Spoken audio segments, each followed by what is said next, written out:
How do you make sure that when you're cooking a delicious piece of meat, that it's cooked exactly the way you like it? I'm going to be comparing two of my absolute favorite internal thermometer probes to show you guys how I get perfection every single time.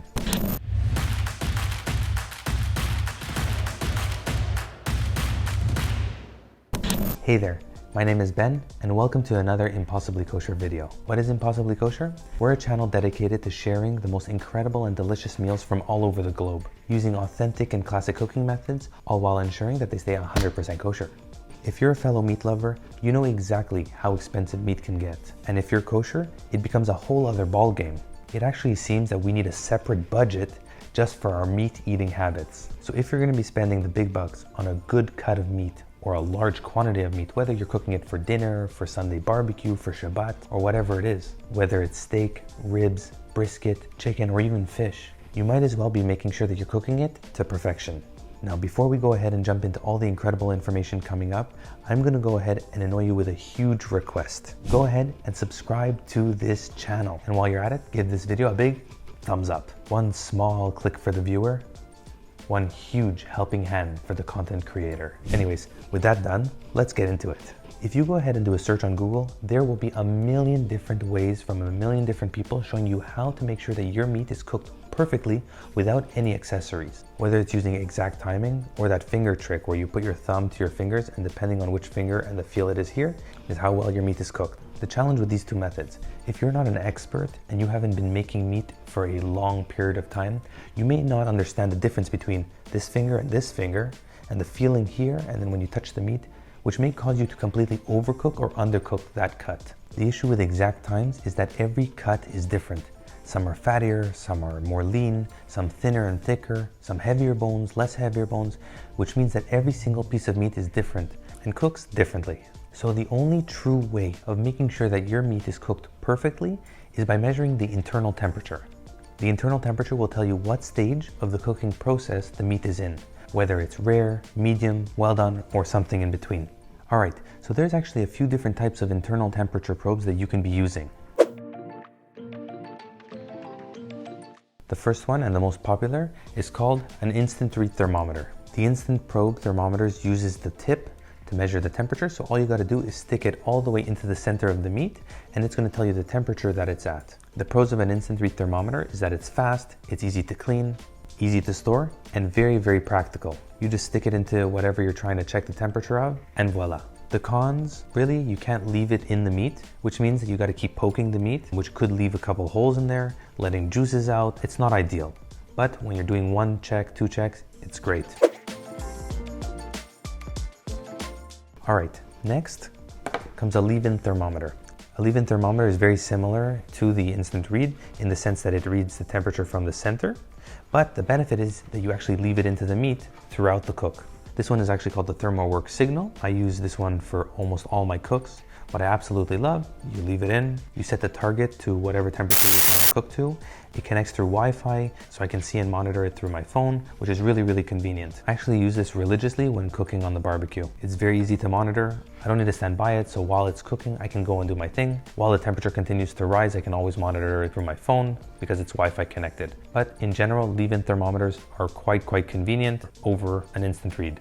Another great thing about the Thermoworks Signal specifically is that there's another accessory that I have as well that's called the billows. The billows is a really cool attachment that connects onto a charcoal grill, like my Weber kettle. So what it does is it monitors and controls the airflow throughout the entire cook.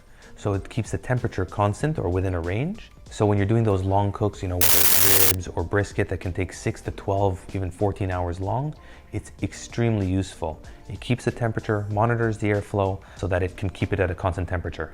Very convenient. Absolutely love doing that whenever I'm doing a smoke or a longer cook. The only real downside of these type of leave-in thermometers is the wire itself. When you have a wire, it sticks out of things. It's a bit inconvenient. And when you're doing a rotisserie, this just doesn't work. The instant read becomes more relevant and more appropriate because it's spinning in a rotisserie, it doesn't work. But other than that, absolutely love it. The final option is a fully wireless internal temperature probe, like the Meter. The Meter Plus is a wireless, completely leave-in thermometer probe. You apply this directly into the meat and it connects to the base and the charging unit, which then connects through your phone through Bluetooth. It has a great, like I think 50-meter radius on the Meter Plus, and on your phone you can monitor the cook through the Meter application. Now honestly, the best thing about Meter is the fact that it is completely wireless. So I actually do a lot of rotisserie chicken, and this comes in beyond handy. Spins around, it's able to tell me the temperature. I don't need to probe it regularly as opposed to the instant read. So I don't need to guess with the timing, I don't need to guess with the probe. I can tell exactly what the temperature is throughout the entire cook. Another great feature is that the Meter actually measures ambient temperature. That means that the temperature around the meat or whatever you're cooking is monitored as well and is shown on the application. And another thing that I absolutely love is the application itself. It is beyond easy and user-friendly. It uses all the information to calculate estimated remaining cooking time, which is a very useful and a handy feature to have. So whenever my wife is asking how much longer, I don't need to guess. It actually tells me how much time is left until it's ready to come out. And when it finally tells you that the meat is ready, it calculates resting time as well, which is a couple more minutes, and it takes that into account as well, which all in all is pretty cool. So the Meter goes into the charging case, absolutely love it. The only downside that I would say is that the Meter probe itself is quite thick, which means that it could leave a pretty large hole within the meat. But all the benefits considered, honestly, for me it's a non-issue. Now, as always, I'm going to be leaving links to all these items in the description down below. So go ahead, check them out. And for anyone interested in the Meter or any other products, I'm going to be leaving a 10% discount code in the description down below. So go ahead and check that out. All right, with all the information out there, let me show you how I compared the Thermoworks versus the Meter and the instant read. I went ahead and made 3 delicious steaks. 2 of them very thick, which I used my leave-in thermometers, and one that was much thinner that was for my son that needed to be cooked well done, which I used the instant read on. The way I made my steaks were all the same and very simple. Step 1 is to salt them, and since they are quite thick, is to let them dry brine in the fridge uncovered overnight. What the dry brining does is it gives an opportunity for the salt to penetrate deep into the meat to get a uniform flavor throughout. Then, step 2, the next day, I set on my grill for an indirect cook with a target temperature between 250 all the way to 325. Step 3, probes in the meat.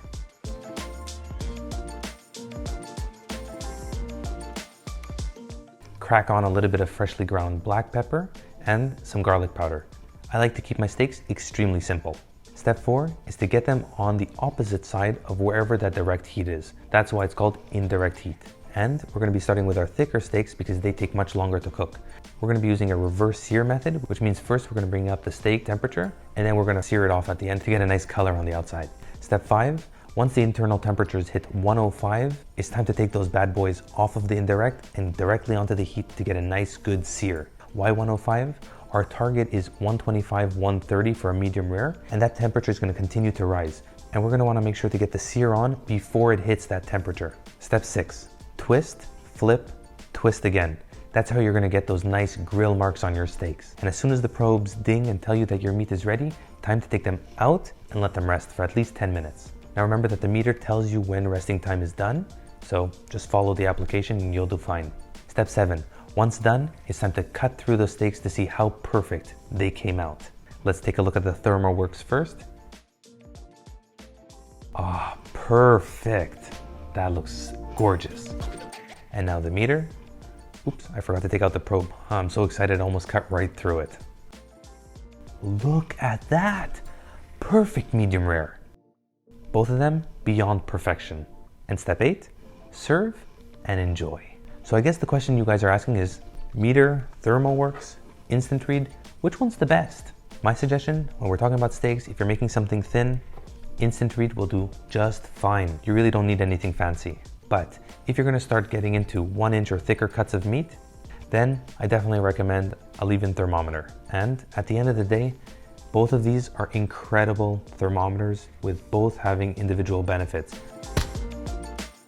Just the fact that the Meter is completely wireless for me gives it that slight edge, and for this video, it's going to be declared the winner. But I love both of them. I use them both. But if you're using a Weber kettle and you're going to do a long brisket or a long cook, then definitely I recommend the Thermoworks Signal with the billows attachment. Very cool, and I definitely recommend it to help keep and control those temperatures. But other than that, the Meter is now my new favorite. So guys, thanks for watching. What do you think about this video? How do you like your meat? Which thermometers do you guys like to use?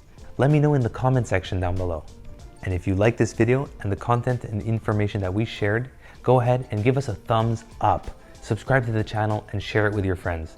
The more people that give the thumbs up and subscribe, it all helps get YouTube algorithm to share this video with more meat lovers and meat fanatics like you and like me.